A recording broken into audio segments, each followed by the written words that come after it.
And, figurin' that this here ain't exactly apple buck season, I can only chalk up the farm's most recent success to them weather ponies and their fancy hoof work in helpin' the fields get rain extra early. Which just goes to show that, when you're wantin' to make the best of things to seize the day, as it were, it's a mite bit hard to do it by oneself. Teamwork really does make the world go round, Your Highness. With a smile, Applejack plopped her hat back atop her golden mane and tossed a bright smile across the dusty library. Your loyal and dependable subject, Applejack. I yawned. Spike licked the edges of his mouth as he finished the final scribble across the brown parchment. Done. He rolled the scroll up and smiled. Whew. Fastest letter I've ever written. Applejack gazed aside, her freckles awash in a slight blush. You reckon we should change that to Miss Applejack or something fancy right there at the end?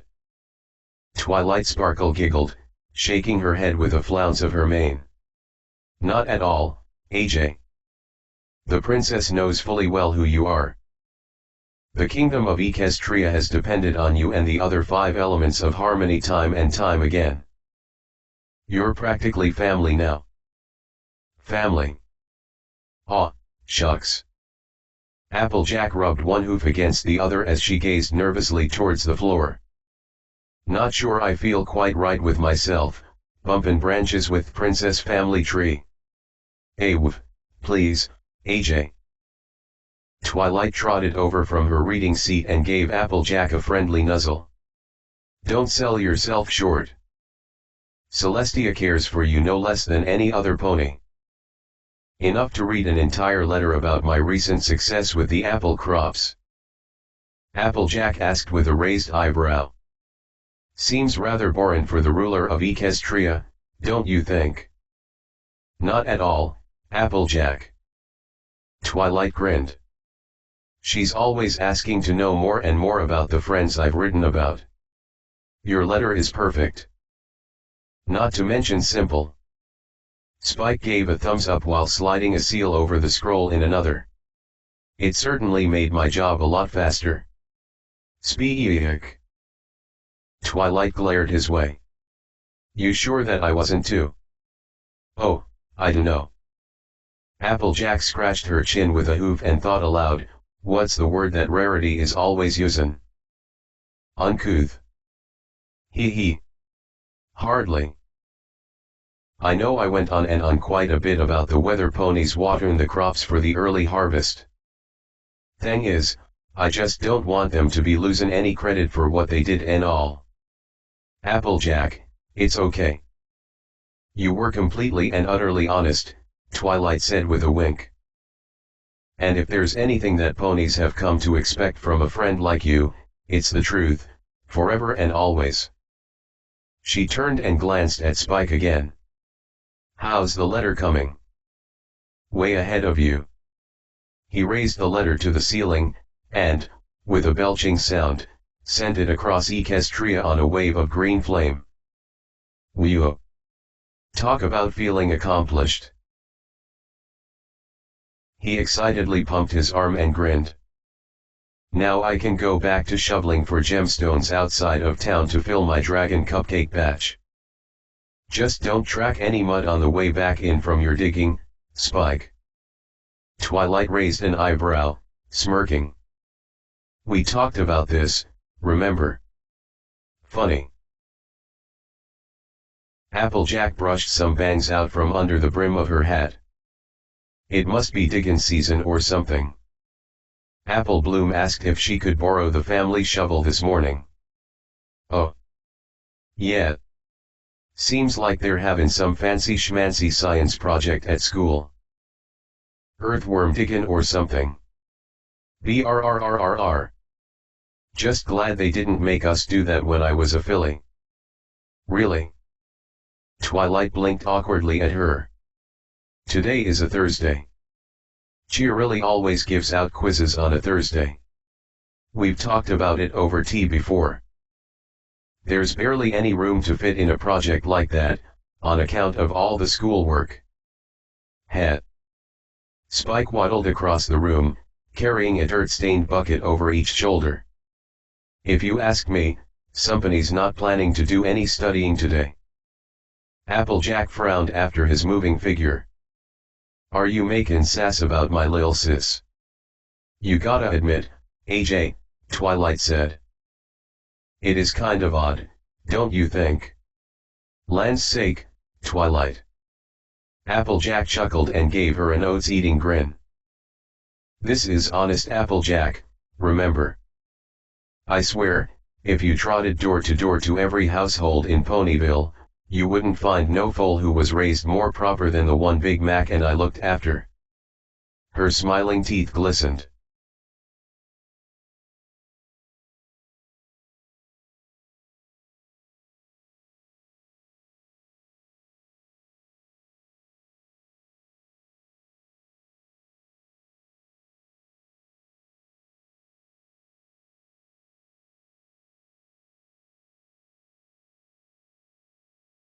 Dig faster, girls.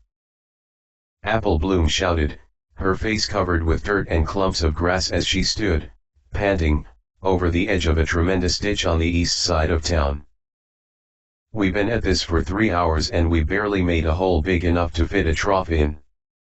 Ugh. I'm telling you. Scootaloo hissed, using her tiny wing stubs for counterbalance as she heaved more and more clumps of earth and clay out of the muddy pit. We're too close to the river. We're not going to find any gold here. You're thinking backwards, you emu. Sweetie Belle squeaked.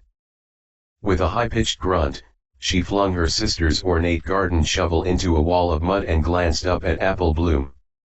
Apple Bloom, could you hoof me that book again? Sure thing.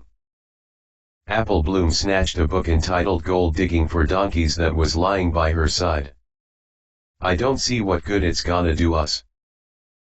I've been talking a gander at it ever since we switched places, and I haven't seen anything that'll tell us how to dig better. She nevertheless tossed it down to the dirt-stained filly. It bonked hard off the side of Sweetie's fluffy head. Ow!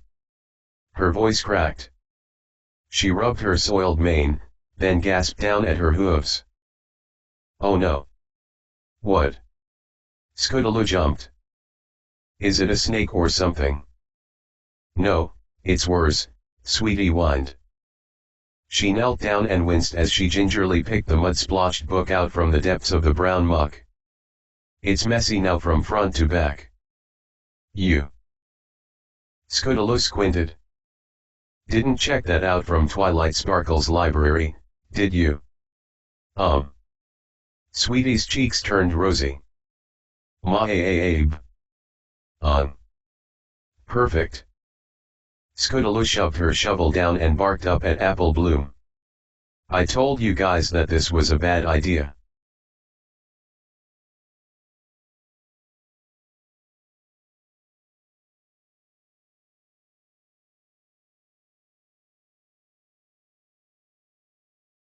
Cheerilee is going to give us detention. Then kill us. Then give us detention again. She'll forget everything once we've shown up to school with some sparkling gold.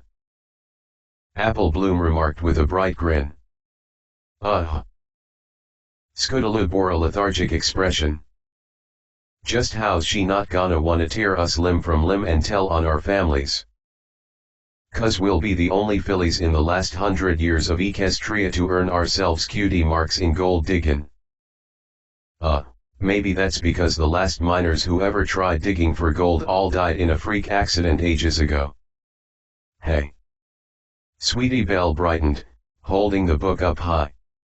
I think I found something. Really? Apple Bloom hopped down into the dirt and crowded around her along with Scootaloo. What is it? We're not supposed to be looking for gold next to the river. Sweetie Belle looked up at the others. We're supposed to be looking for gold inside the river. Scootaloo and Apple Bloom blinked. The feathered filly was the first one to groan. That's it? I'm going home. Hey woo. Come on, Scoots. Sweetie Belle cooed. Yeah. Just give it a chance. Apple Bloom pleaded. I've gotten in enough trouble for skipping school already without you two adding to the mix. That's because you're always sneaking out to watch Rainbow Dash kick clouds all day, Apple Bloom slyly said. Sweetie Belle giggled. Hey. Shut up. Scootaloo frowned and grabbed her shovel. I'm going home. The sooner I get there, the sooner I can fake being sick and save my flank today. As the Pegasus made to hop out of the ditch, her shovel ran into something, making a reverberating clanking noise. SHHH. Did y'all hear that? Apple Bloom whispered. Scootaloo, freeze. Sweetie insisted. Scootaloo did so, her wings sticking in place. Her violet eyes blinked as her two companions crouched around a tiny, muddy object that the shovel had exposed from within the deep pit. What in tarnation is it? Apple Bloom murmured. It made a loud noise. Like it was made of metal or stone or something. Does gold make that sound? Scootaloo hoarsely inquired. Why should you care? I'm just asking. Geez. Hold up.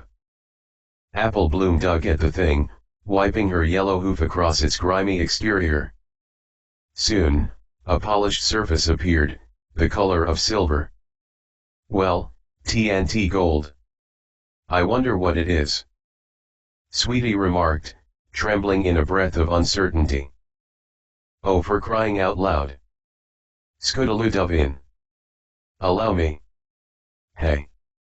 Scootaloo courageously plucked the cylinder from the muck with a squelching noise. Not expecting the size of it, she did a double take at the reflective object dangling in her grasp, marveling at all the shapes and lines being exposed as it dripped clean of all the soil and detritus. The images of several grimacing unicorn faces shimmered in the noonday sun. Whoa, hello there. It's. Apple Bloom blinked. Sweetie Belle bit her lip and squirmed away. It's scary looking. It's just a totem pole. Scootaloo said with her wings buzzing. A totem what? Rainbow Dash told me all about them from her visit to the Buffalo of Appaloosa. Apple Bloom raised her eyebrow.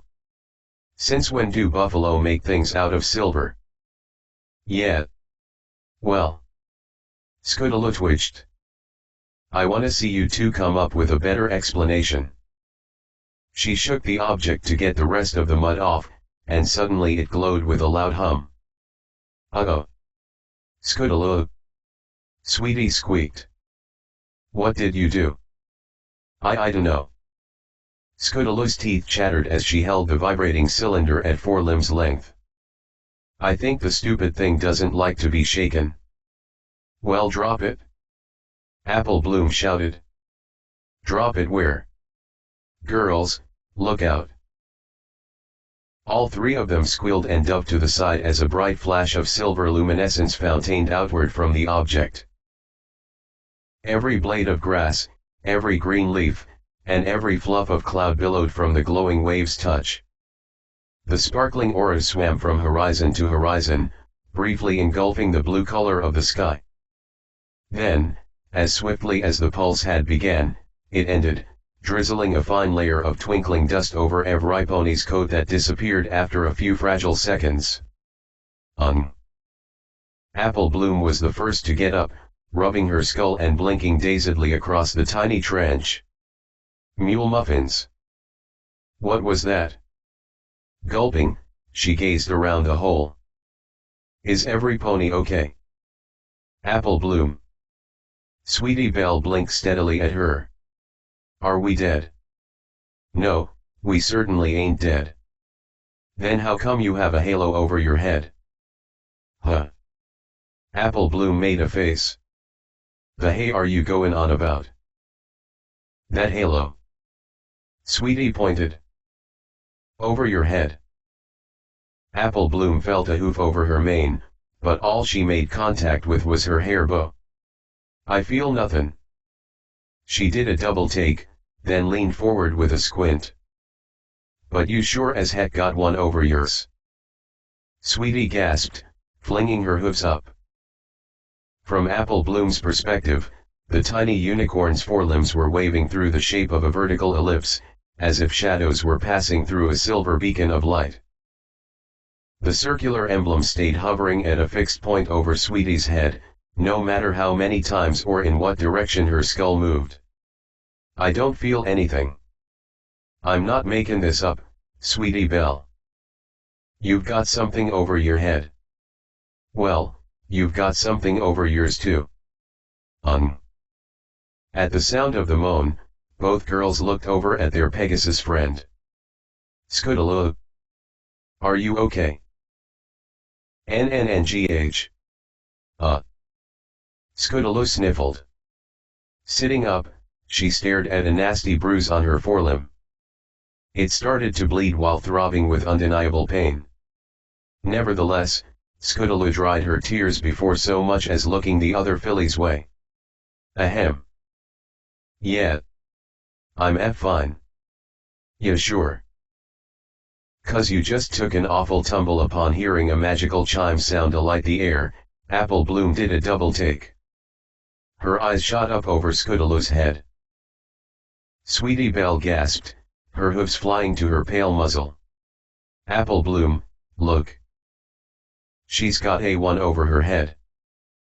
Scootaloo blinked awkwardly, unaware of the floating silver one above her crown.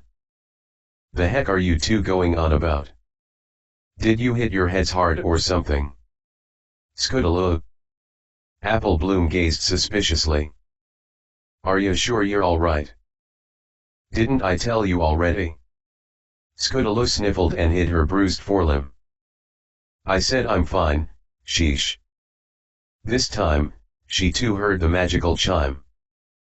The number 1 morphed into a floating 2 over her head.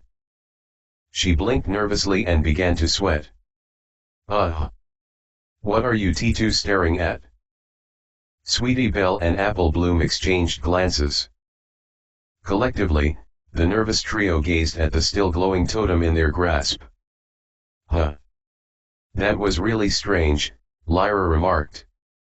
She and every pony else in the center of Ponyville had frozen in what they were doing to glance up at the sky. That wave of light just now. It was probably the sun passing through a cloud, spoke a mustached unicorn waiter who stood beside her table at a restaurant patio.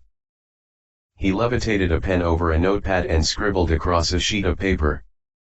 Will that be all you're ordering today, madam? Lyra snapped out of it, wrenching her gaze from the equine passerbys who were frozen in their awkward sky-gazing. Oh, that's all for me. I'm waiting on my friend. She should be here any time now. Very well. The waiter gave a curt bow and pocketed away the order into his suit. I'll leave one menu with you. Oh. Really quick. Lyra smiled and pointed at the chalkboard resting on the front of the restaurant behind him. I was passing by here yesterday, and now I can't help but notice that the soup of the day is the same as was written on the board last afternoon. Is that a mistake? I mean, your soup is always fresh, right? Absolutely, madam. The waiter smiled pleasantly.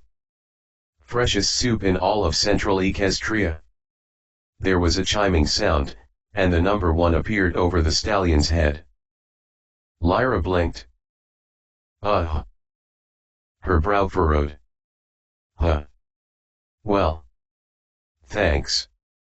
It is my absolute pleasure to serve you, madam, the waiter said with a slight twitch, issuing another chime. A2 appeared over his head as he bowed out and trotted off towards the kitchen. Lyra scratched her chin. Her ears flicked as she heard more chiming sounds from behind. She turned around to see Berry Punch chatting pleasantly with Minute over a table of Daisy Alfredo. And that was that. Berry grinned wide, a 4 levitating above her skull. Since then, I've been completely dry. The 4 flickered and was replaced with a 5. I'm telling you, I'm completely giving up the bottle, for real this time. With another chime, a 6 appeared. Minute sweated nervously, scrunched up in her chair. Her eyes were locked on the number above Barry Punch's mane. Barry? Are you? Well? She smiled awkwardly. Are you telling me the truth? Of course I am. Barry Punch frowned. It was a 7 now. Aren't we friends? Don't you trust me? Oh, you know I do. Minute nervously squeaked, and just like that her 0 became a 1. Ugh! The nerve! Exclaimed a feminine voice from behind. Lyra spun and looked towards the street corner. Blossomforth was hovering down the sidewalk with an indignant upturn of her nose. Behind her, Thunderlane stumbled with drooping wings. Honey! I don't get it. What's the big deal? The stallion stammered in spite of the huge, glaring 12 hovering over his spiked mane. I've only ever been honest to you. With a chime, a 13 appeared. I think you're making a mountain out of a molehill. Chime. 14. HMMMPH. Blossomforth spun around, her forelimbs crossed as she glared and said, and what about Cloudchaser and Flitter? For such molehills, you've certainly hiked across them like the Himalayas. Darling, how many times do I have to tell you? Thunderlane sweated in spite of his courageous smile. Those 2 fillies mean nothing to me. 2 chimes, 16. I don't know why I've never bothered to notice, before, but I can look through you like you're made of glass, Thunderlane. Leave me alone. She flew off. Baby. Baby, come on. He hovered limply after her, whimpering. His voice was drowned out by a gradually rising commotion as every pony in every corner of Ponyville stopped to murmur, gripe, and bicker with a random friend or stranger. Lyra blinked several times, running a nervous hoof through her bangs. She was almost oblivious to Bon Bon when the mare finally showed up at the table, pausing in the middle of unshouldering her saddlebag to gaze awkwardly at the confounded villagers. Yeesh! Bon Bon's voice squeaked. Looks like Evrypony's got the case of the grumps. She sat down in a slump. You have any idea what's going on? Not a clue, Lyra murmured. With a jolt, she polished the table with her forelimb and looked down. In the glossy reflection, she barely made out the number 1 above her lime green horn. Whatever the case, sorry for being late. I got caught up having to cross some ugly construction site at the corner of Main Street, downtown. That's no problem, Lyra murmured. However, at the sound of a loud chime, her ears twitched. She looked up, squinting. The number 3 hovered over Bon Bon's head. So, they're serving soup today. The mare grinned, her blue eyes swimming over the menu she held in her grasp. I'm famished. Right. Lyra slowly nodded. She gulped and leaned forward. That's why you hurried here, correct? Oh, you know it? Bon Bon smiled without looking at her. I got here as quick as I could. With a chime, a 4 appeared. Lyra blinked. With thin, scathing eyes, she murmured, Bon Bon, you did agree to go on that diet, right? 'Cause of your high sugar levels. Bon Bon gave Lyra a double take. Why, of course, Lyra. We talked about this. Chime. 5. I haven't snacked on any sweets for over 2 weeks. 6. You know you can trust me. 7. Lyra was glaring at this point. So, You haven't been by Sugar Cube Corner today? No. Bon Bon frowned, completely oblivious to the 8 above her head. Honestly. What do you take me for? Honestly. Lyra droned. Honestly. Well, honestly. Sweetie Belle looked down at her squirming hooves as she stood beside Scootaloo and Apple Bloom atop the welcome mat of the Carousel Boutique. It was Diamond Dogs. Chime. 4. Rarity glared down at her sister and her 2 friends. Diamond Dogs. She murmured, is that true? MMMHMMM. Sweetie nodded. 5. Her green eyes went wide as she gasped, they tossed us around like hoofballs, demanding gemstones and jewels. 6. Yeah. Scootaloo added, still trying to hide her bruise. Mostly diamonds. With a chime, she flashed a 4 over her head. 'Cause that's what Diamond Dogs want. Sweetie Belle grinned. Diamonds. But we were just like you, sis. She waggled her eyebrows. With our ladylike charms, we got them to leave us alone. 7. Yup. Scootaloo nodded. We're all perfect ladies. Double chime. 6. So I see. Rarity paced before the group. Her scrutinizing gaze fell upon the centermost pony who was presently hanging her head. Apple Bloom, darling, you've been awfully quiet. Was there any glistening nugget of truth you wished to add to this most disastrous account? Apple Bloom fidgeted, staring down at her hooves. Her lips moved, producing an indecipherable mumble. Rarity leaned in. I beg your pardon.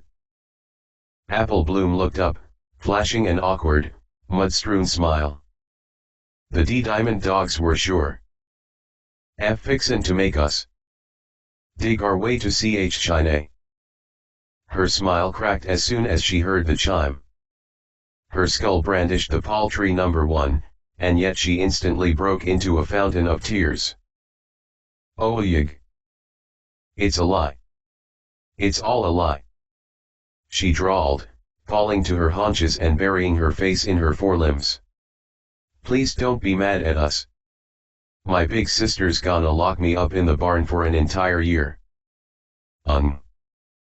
Scootaloo face hoofed while Sweetie Belle rolled her eyes. The 2 slumped in defeat as the most conscientious of the 3 wailed like an infant. Now don't be making such an outrageous scene, Apple Bloom. I am not entirely mad at the 3 of you. Rarity smiled and reached her hoof out to comfort her. She paused in mid-gesture, however, as she studied all of the mud and grime on the yellow filly's coat. She not so stealthily floated a towel over, wiped Apple Bloom's skull clean, and then finally leaned in to give her a delicate hug. If anything, I am most exceedingly glad to have witnessed you 3 returning home safely. There's been a relatively calamitous series of events transpiring around Ponyville this morning. I've had 3 separate customers abandon the boutique in the middle of exchanging bids over dresses. Celestia above. I saw ghastly numbers floating above the ponies' heads as if they were haunted. I suspect some foul magic is at play, and it's such a relief to know that you 3 are safe in spite of it all. Foul magic. Sweetie Belle remarked, her eyes thin. Really? SHHH. Scootaloo swatted her atop the pale horn. Come on. Shut it. Rarity frowned at the gesture Scootaloo made to her younger sister. She leaned forward over Apple Bloom's sobbing form. Scootaloo. The fashionista's blue eyes fixated on a sparkling item clutched beneath Scootaloo's orange feathers. Be a good dear and show me what it is that you're hiding. It's nothing. Scootaloo chirped with a twitching smile. Honest. Her 6 skipped all the way to 8, and her wings drooped as did her expression. Rarity's glare could shatter diamonds. Fiyian. Scootaloo limply hoofed over the glowing totem. We found this in a hole by the river as we were digging to discover our gold farming QD marks, she droned. My word. Rarity held a hoof over her gasping chest as she levitated the silver item in front of her dazzled eyes. This is certainly a most remarkable find. She gulped dryly and bore a delirious smile. You mean to say that you found an item of such resplendent fabulosity in the middle of an ordinary ditch? It took a lot of digging, Sweetie Belle's voice cracked. And it sent off this big flash of light after Scootaloo shook it? Hey! Scootaloo squawked. Don't blame all this on me. Blame all of what on her? Rarity remarked with a raised eyebrow. I don't want to live in a Baarn. Apple Bloom continued to wail.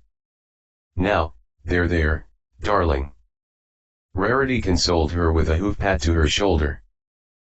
Her eyes studied the silver shine of the totem, comparing it to the glowing 8, 7, and 1 over the fillies' heads. I do believe I'm starting to ascertain the truth here.